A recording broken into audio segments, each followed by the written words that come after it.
Cell Center for Biology of Infectious Pathogens at the University of Ghana. Of course, we know that they've contributed significantly for a decade to world-class scientific research in the country. And on today's episode, we're going to be exploring, the building of this innovative scientific capacity. So, from WACBIP, this morning here in the studio, I've been joined by Professor Lydia Mosi. She is Deputy Director Administration at WACBIP. Good morning, Prof. Good morning. Welcome. Thank you so much for having us here. Yes, and it's good to have you here in the studio. And we're very happy to see you this morning. I hope that everything is fine. We got here safely. That's Okay. the most important part. Okay, everything is. If everything is not fine, we can make things happy. Oh, we are cool.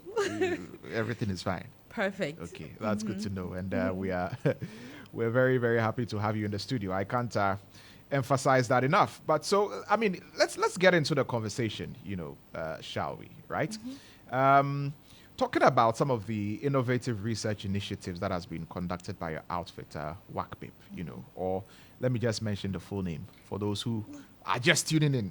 Okay. The West African Center, or the West African Cell Center for Biology of Infectious Pathogens, of course, at the University of Ghana. So when it comes to the work that you're doing, the innovative research initiatives that has been conducted by your outfit, how do these initiatives contribute to the development of new approaches for disease diagnosis, prevention, and control? These are very important things. Okay. Thank you for that question. Is it okay if I start with a little bit of a brief background of who WACBIP is? By all means. Okay, so WACBIP was started 10 years ago as an idea, really. There was a funding opportunity from the World Bank, Right. and a group of young scientists with good leadership decided to hop on the bandwagon and see if we could apply for that funding. And really, the World Bank was interested in establishing centers of research, Right. scientific research, Right.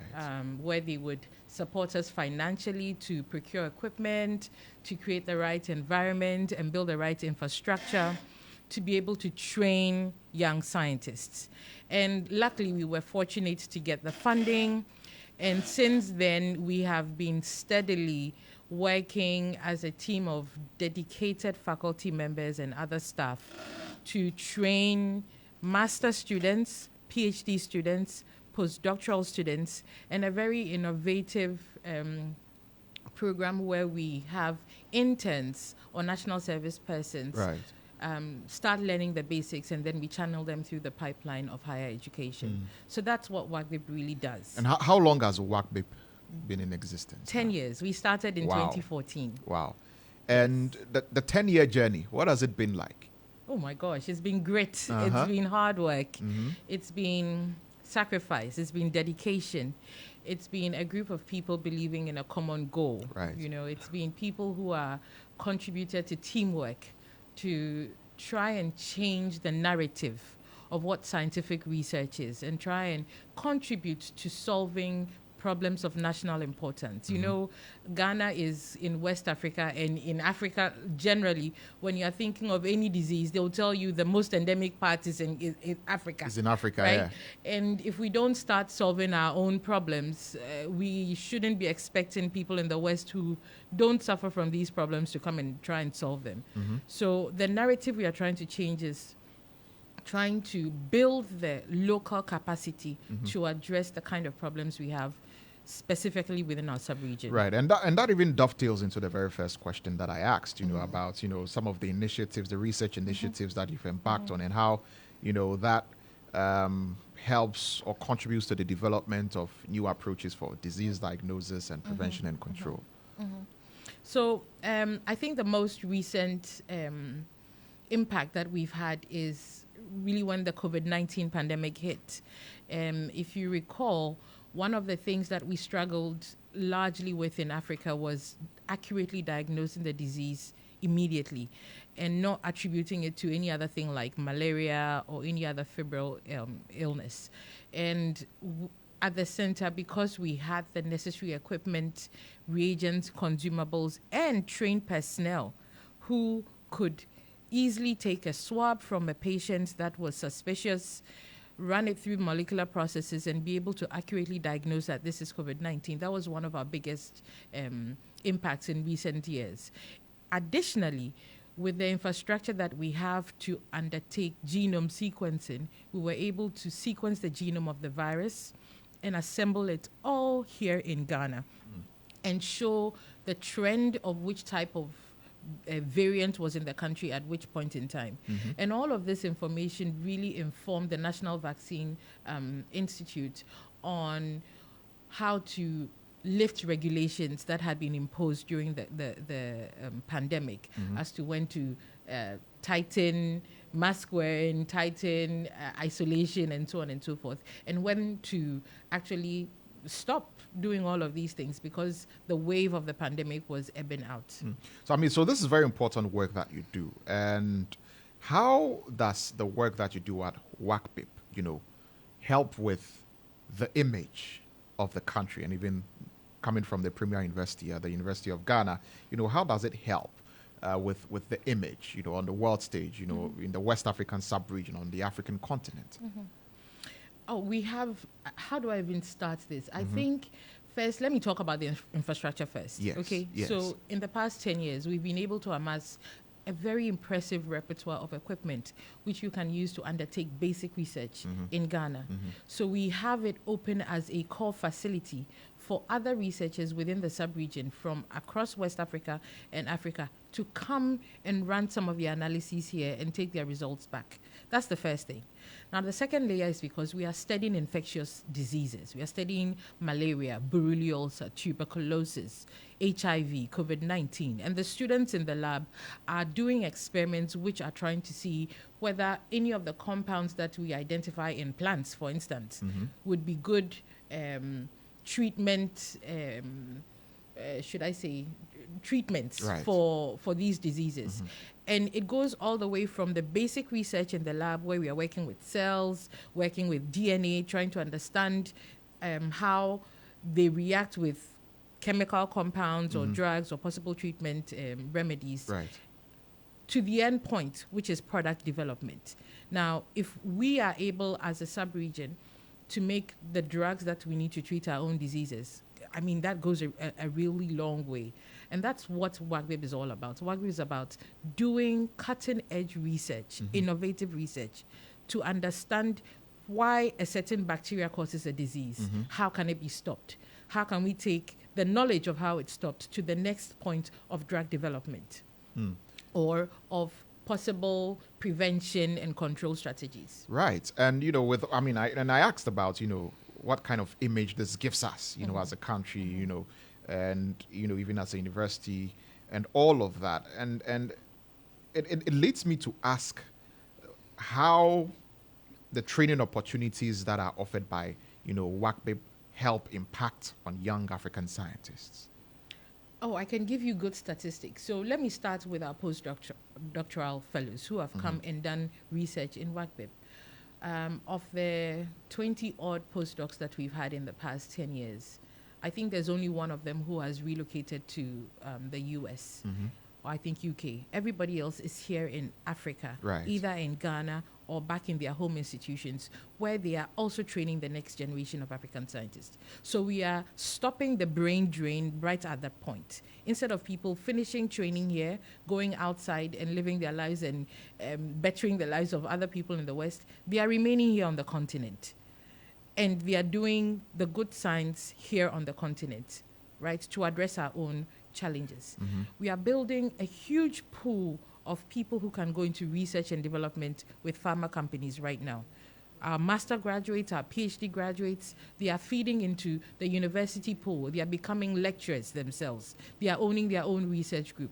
This is what you need to do to build national capacity of an area which is, I mean, not that well regarded, but if you go to other developing countries, that's how they've developed. They've developed with scientific research. And if we have that pool of people here, it's the next step for the image of the country, right? For University of Ghana, I mean, the premier university, it's actually icing on the cake, because the past 10 years, our vision has to become a research-intensive university. And WAGBIB has delivered that so beautifully, because we have improved on the research capacity, improved on the number of people we've trained, built capacity here with equipment, with resources, with infrastructure to undertake this kind of research. So we've really championed the vision of the past 10 years. Right. And, in all of this, how does WAGBIB engage the global scientific community in the annual research conference, So this is the 8th edition of the annual research conference. Another one is coming up this year, right? It's coming up next week, hot and live. Normally it's 3 days. This year, because it's our 10th anniversary, it's 5 days. So we are starting on Monday, ending on Friday. The theme of the annual conference this year is addressing health challenges in Africa, a decade of building world-class and innovative scientific capacity. And we are really excited this year because we are showcasing what we've done in the past 10 years. And more importantly, a lot of the talks and presentations and showcasing we are doing are from our alumni. It doesn't get any better than that. Yeah. You've trained people, they've come back, and they are really telling you that what they benefited from in the past 10 years has put them where they are today. And our annual research conference involves all our global partners. We have over 50 global partners in the North and also within Africa. They are all coming for the research conference. It's going to be chaired by the Vice Chancellor, the very first female Vice Chancellor of the University of Ghana, Professor Nana Bamfo. And the special guest of honor is Dr. Okoboy, the Minister of Health. Yeah. And on the opening day, the keynote will be delivered by Emeritus Professor Ernest Ayiti, the former Vice Chancellor of the University of Ghana, who championed the 10-year the vision of the past 10 years of the University of Ghana being a research-intensive university. That was a mouthful, but hopefully I was able to cover all of that. Of course you were. So 10 good years of, doing great work when it comes to research. Can you share some of the specific research projects, I beg your pardon, or studies that has been conducted by WAGBIB, that have resulted in notable findings or advancements in understanding and combating infectious diseases? Wonderful. So I already started with the COVID-19 story. Yes. So let's say I've beaten that to death. Yes. There's another thing that most people are not Massacred aware. it. I've massacred it completely. Yes. Most people are not aware of the fact that we have a lot of genetic diseases within our sub-region. There's a community in the Eastern region which has quite a huge number of the population being deaf or having hearing impairment. One of our students did his research in trying to understand the genetic basis of that and was able to come up with key mutations within the population that point to the fact that this is the reason why they are having the deafness within the community. Right. And the work was done together with the community for them to demystify the condition as something which is spiritual or witchcraft or of an unknown basis by showing them that there's actually a genetic basis. And we partnered with the Bibi Groma drama troupe to create a docudrama which can now be used as an educative tool to demystify the entire disease and the entire stigma that comes with the disease. Right. That's the kind of impact that we are looking at. Taking something that has a scientific basis and demystifying it to show that, look, there's a way in which we can prevent this from going on, and also partnering with people who are actually not in the sciences to come up with creative ways of communicating the science, right? We also work in malaria. Most of the work we do in malaria is trying to identify potential vaccine candidates. Okay. Imagine if we can vaccinate everyone against malaria. That would be wonderful. And, it's like, it's massive, massive. So we have quite a lot of students who work on that. Myself, I work on Buruli ulcer. It's a neglected tropical skin disease. I've not heard Buruli ulcer for years. For years. It's there. It's there. Yeah. It's just that people are not looking for it because it is a neglected tropical skin disease. And I've been trying for quite a while now to understand how it's transmitted. Imagine if we are able to come up with that solution and we block transmission, then really we will never hear of Buruli ulcer again. This is the kind of impact that we are doing. We are trying to understand the basis and mechanisms of diseases so that we can block transmission or get adequate therapeutics to these diseases. And in all of this, what is the level of collaboration, between WACBIP and, other research institutions? Of course, talking about the University of Ghana, there's WACBIP, there's also Noguchi. Yeah. All of you are doing research. Yes. So what's the collaboration like? So 10 years ago, actually, the brains behind WACBIP came from faculty at the Department of Biochemistry, Cell and Molecular Biology, where I'm actually primarily employed. Right. And most of the faculty at WACBIP, and Noguchi Research Institute for Noguchi Institute for Medical Research. Yeah. And we also partnered with the Biomedical Engineering Department, as well as the University of Ghana Computing Services Unit. So the four of us came up and wrote that grant. And you'd realize that Noguchi and WACBIP have similar arms. Biomedical engineering brings in the innovation arm and the arm that can take things and create the technology that we need. And then the computing system comes and ties everything together so that we can communicate better, we can put our advances on international platforms and national platforms as well. So we do work well together. We also partner with NGOs that are interested in health research, right? And we also work closely with other bodies like GH Scientific to help advance science in high schools and in on other platforms where scientific products are advertised. So we work well with everyone. Right. And, in all of this, of course, when you were talking about the work that was done in the Eastern region with the hearing impairments, you talked about engaging a baby groomer, to also bring in that aspect of, creating awareness, community engagement and all of that. So we know that there is an emphasis on community engagement. Can you elaborate on, some of the other initiatives taken by WACBIP to bring science closer to the people that it serves? So sometimes when our research has to do with field work, it means you'd have to go into a community and do an entire community entry by meeting with chiefs, organizing a deba, and telling them why you are there. Yeah. That way, you're already letting them know that there's something here that we can help you solve if you allow us to have access to the environment, to people who have the condition, and so on and so forth. After doing community engagement and doing the research, we need to go back and let them know that this is what we found. This is how you can change X, Y, Z in order not to have the disease anymore. We work very closely with market women, GPRTU, actually, when we were doing the COVID-19 seroprevalence study to try and see how widely spread the virus has been. We work very closely with all of these people. The other group of people we work with is training health professionals in laboratories across the country. So we work very closely with the Christian Health Association of Ghana, and we offer short training courses for their staff to come and improve upon their molecular diagnostics tools and techniques. When COVID came, luckily most regional hospitals were able to procure pieces of equipment to be able to diagnose the infection.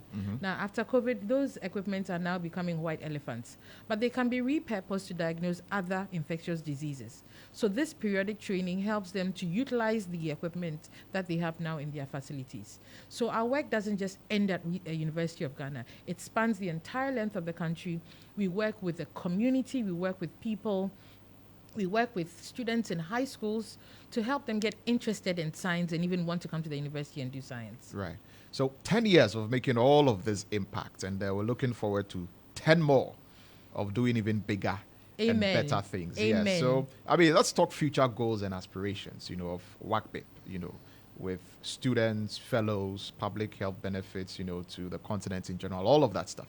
Let's talk about that.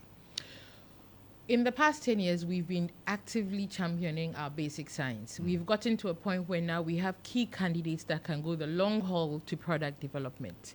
The next 10 years, we are hoping to engage more with pharma and engage more with companies that can take what we found right now and move it to product development so that locally we can start manufacturing things that we need right here in Ghana without having to import. And you know where the dollar is right now. Yeah. Without having to import things and just do things organically right here in Ghana. we are still keen on training more people. And we have quite a lot of high school visits, open science day activities, where now we are hoping that these activities are inspiring young children to want to come to the university and do science. We really need to build a healthy pool of people doing scientific research, because that's the way Japan has developed. China has developed with this, like Malaysia, you name it. All the countries who were developing when we got independence have been able to rise because of scientific research. Yeah. And I don't see why we can't do the same. The brains are here. We just need the brawn now. Yeah, the brains are here. And I'm very, very excited about the brain that is sitting right in front of me. And all, the knowledge that the brain has been pouring out. Prof, we're grateful that you joined us here in the studio. And let's go over the 10th anniversary celebration again, the activities, those who are going to be there and all of that. Just to remind people that, hey, WACBIP is here. WACBIP is 10 years. And WACBIP. Hey. It's turning into a tongue twister. It's turning into a tongue twister. Yeah, let me just say West African Cell Center for Biology of Infectious Pathogens at the University of Ghana. Yeah. So we launched our 10th anniversary celebration last year at our research conference. And since then, we've been having periodic engagements with the public and having activities in-house. And it's all culminating in the WACBIB Research Conference next week. Some of the activities we've done have been open days where we've had high school students come and take tours of our lab. We've had a bio innovation, or should I say a biotech innovation workshop where we've trained young people on entrepreneurship skills and how to take scientific research to product development. And actually there's should I say, a competition which is going to be unveiled at the research conference. The winner is going to be unveiled at the research conference. Right. We were very fortunate to partner with GIZ to do a science forum on vaccine research and development that was really well attended. We've had a lot of online engagement with our alumni where they send testimonials, and we've uploaded all of this on our YouTube page. So if you go to YouTube and you type in WACBIB, you'd see testimonials from our former students who are all in various facets of life right now. Some are doing PhD, some are working in academia or in research globally. So yeah, we've been doing all of these things. And now we are going to have a research conference. Like I said, it's 5 days. The opening day is going to be at the CD Conference Center at the University of Ghana. And we have the Vice Chancellor as the keynote, the guest of chairperson. The chairperson. Okay. And we're really excited about that she's been able to take time off her busy schedule to be with us. And like I alluded to, our guest of honor is going to be the Minister of Health, Bernard Okoboy. And our keynote is going to be Professor Emeritus Ernest Aite. So this is really exciting for us because it's bringing it all back home. Yeah. And the rest of the 4 days, we are going to relocate to WACBIB itself and use our conference hall for the rest of our speakers and our talks. And then we are also going to have a very interesting conversation on Thursday about the face of biotech really in Ghana. There's going to be a panel discussion, and that's where we are going to unveil the winner of the biotech innovation contest. Who is invited to be a part of this celebration? Oh gosh. So the conference is actually a registration-based conference, right? So you have to register. Yeah, so how do people right do now, well, registration has closed and everything, but it's going to be aired online. Okay. So on YouTube, on Facebook, everything that we are going to be doing at the conference is going to be aired. So I invite everyone to tune in, join in, and listen to the wonderful work that we've been doing at WACBIB over the past 10 years and what we hope to do in the next 10 years. Very well. Thank you very much, Prof. It's been a pleasure having you here in the studio. And we wish, like I said, 10 more years of big things to come from WACBIB. We are really grateful that you've given us this time to say what we can do at our center and how people should also support, because I mean research is really what we need to push national development forward. And so we need all the support we can get from companies that have anything to do with pharma and R&D. Bring us your problems, we'll find solutions for you. Yeah, you heard her. Bring all the problems. Those who are working in the pharmaceutical industry, you're working in the medical field, all of that stuff, right? Yeah, bring all your problems to WACBIP. And they will do the research and do the investigation and give you the findings, and we move. To. Professor Lydia Mosi is a Deputy Director Administration at the West African Cell Center for Biology and Infectious Pathogens at the University of Ghana. The acronym is WACBIP. Yes, don't twist your tongue when you are trying to mention it. WACBIP. And on that WACBIP note, we'll be wrapping up the Morning Star.